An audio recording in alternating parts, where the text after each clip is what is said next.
Although, one could postulate that in collapsing the West with all the Illuminati strategies like feminism, anti-family, and anti-children, that could start a subconscious creep over a generation that being married with children isn't all it's cracked up to be, and possibly not want, possibly move away from that.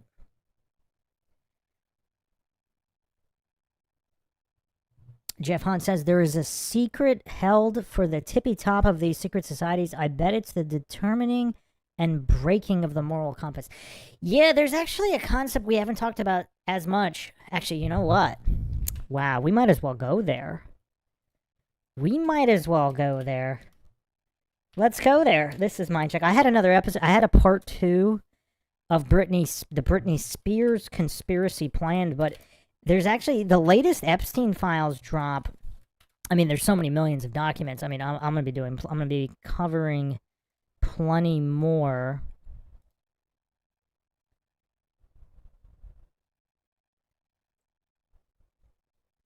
I'm gonna be covering plenty more on that, including human cloning and all of these. Supposedly, the whole trafficking op.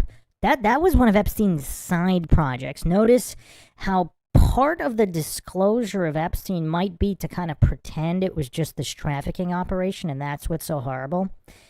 But what's really sick and sadistic, that appears to be like 1% of what this scum was into.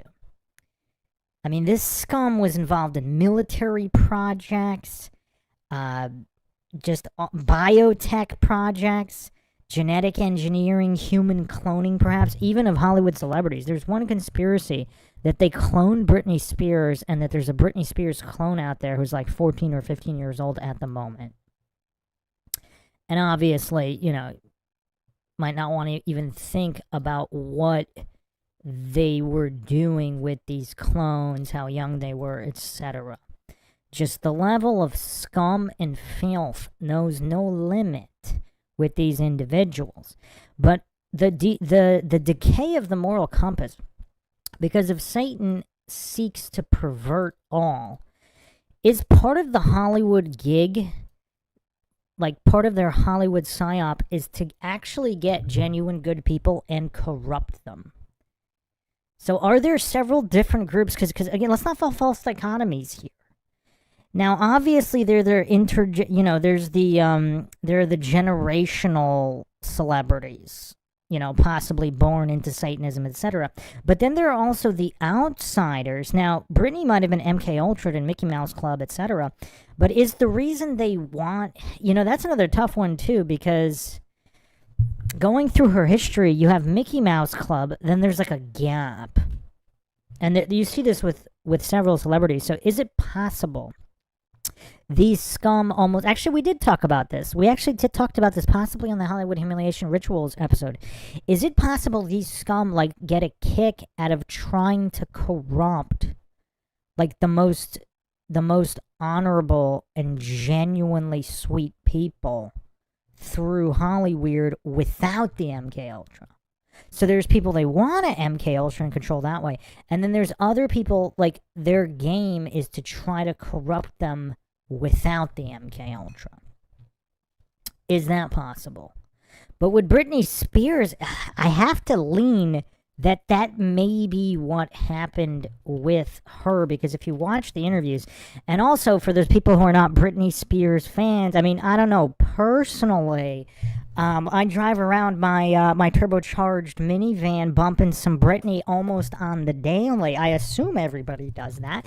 But anyway, do I have a minivan or a Pinto? I might have a supercharged Pinto as well. And so, yeah, timeline, some of these timelines are kind of interesting. Now, if you watch some of the interviews, Britney was pretty unique because she actually seemed like a genuinely good person. Instead of, look at celebrities today, all of these narcissistic, egomaniac scumbags, regardless if they're involved with Epstein or not. But some of these, up-and-comers, I mean, just look at the ego on Tay-Tay or some of these other goofs. But Britney, I mean, even for her time, like some, no, I don't know, maybe there's some offense, but some of her contemporaries, Christina Aguilera, etc., those people didn't necessarily seem like humble, down to earth, genuinely good hearted people. I mean, maybe she was. I actually don't know that much about Christina Aguilera, but some of the other ones. But it seems like Britney was pretty genuine until, of course, we're going to turn into MindShock TMZ here, the whole Justin Timberlake fiasco, where he cheated on her, whatever. Apparently, he also forced her to get an abortion, and then there was a massive change there. Let's look at this interview with Howard Stern. Now, Howard Stern, I think I did a poll. Stern, one of the greatest scumbags of our time. Now, this is, it's kind of interesting. Like, the Illuminati strategies kind of approach things from different angles. So it's almost like they're seeking to destroy from so many different angles at the same time. Because Stern never even pretended to have class. I mean, Stern was just prime degeneracy. Just absolute degeneracy. Now, this interview has been pretty lost, but I have found it where 18-year-old Britney Spears actually called into Howard Stern. Yeah, let me finish this point, and then I'll get to some of the questions that I'm missing here. But I think Stern, let's not forget, also, Dana Plato had a connection to Columbine, and Stern harassed her, and then she ended up committing suicide, and then Howard Stern, also just the way he talks to people is just absolutely disgusting. This is him talking to an 18-year-old. Dragon Tracer says, Britney was wholesome and sweet. The Kevin Federline story was the downfall, wasn't it? No, I don't think so. I think it was Justin Timberlake. And you know what's kind of crazy? Even after all of that, she still kind of seemed sweet and genuine, even after Timberlake and after Federline. I don't know. And yeah, there's just so much, there's a lot here. Let's listen to this interview. I'll get the date here in a second.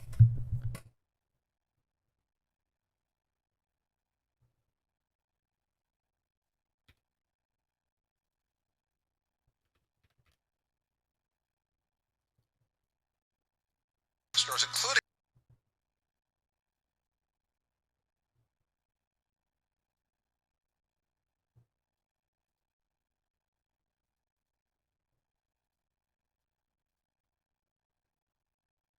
Britney Spears.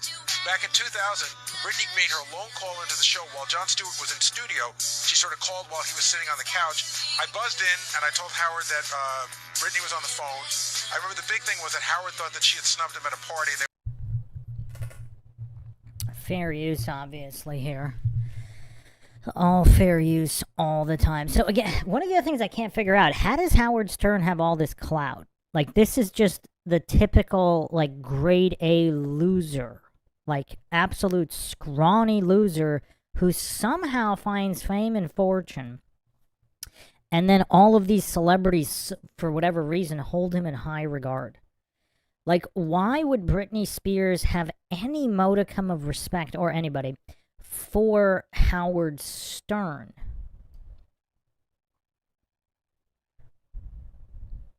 And another thing, like, one of the, obviously the cabal, the Illuminati cabal, it's like they really want to corrupt the innocent. So she's from the Bible Belt, Mississippi, Louisiana.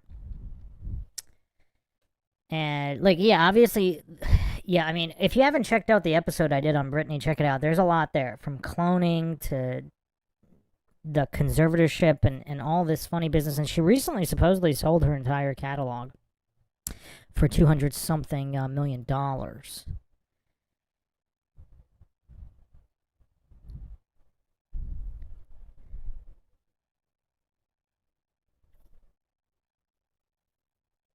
What's really sad, though, September 2022,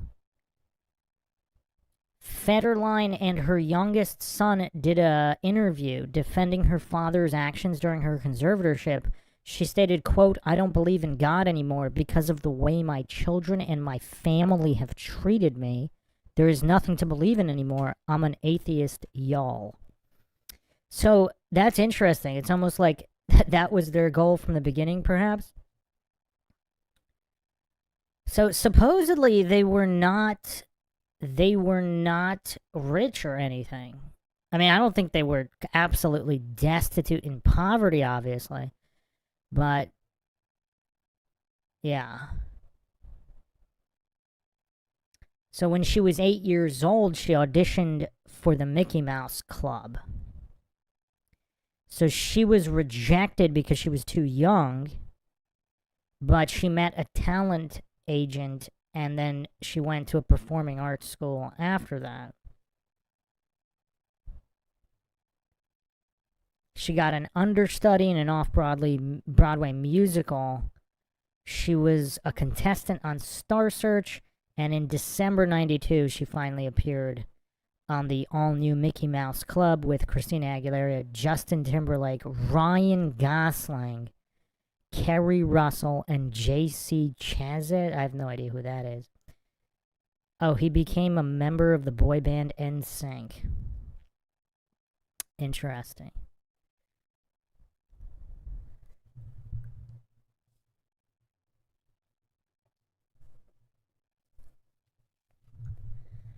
So anyway, I don't know if her family had any kind of Illuminati connections prior to that. And it is unclear as to the extent of any kind of MK Ultra in the Mickey Mouse Club. There seems to be a lot of evidence that a lot of them were, but again, perhaps they see it as a challenge to try to corrupt the most genuine, good-hearted people. Now listen to this interview, and I mean, I don't know how anybody could stomach Howard.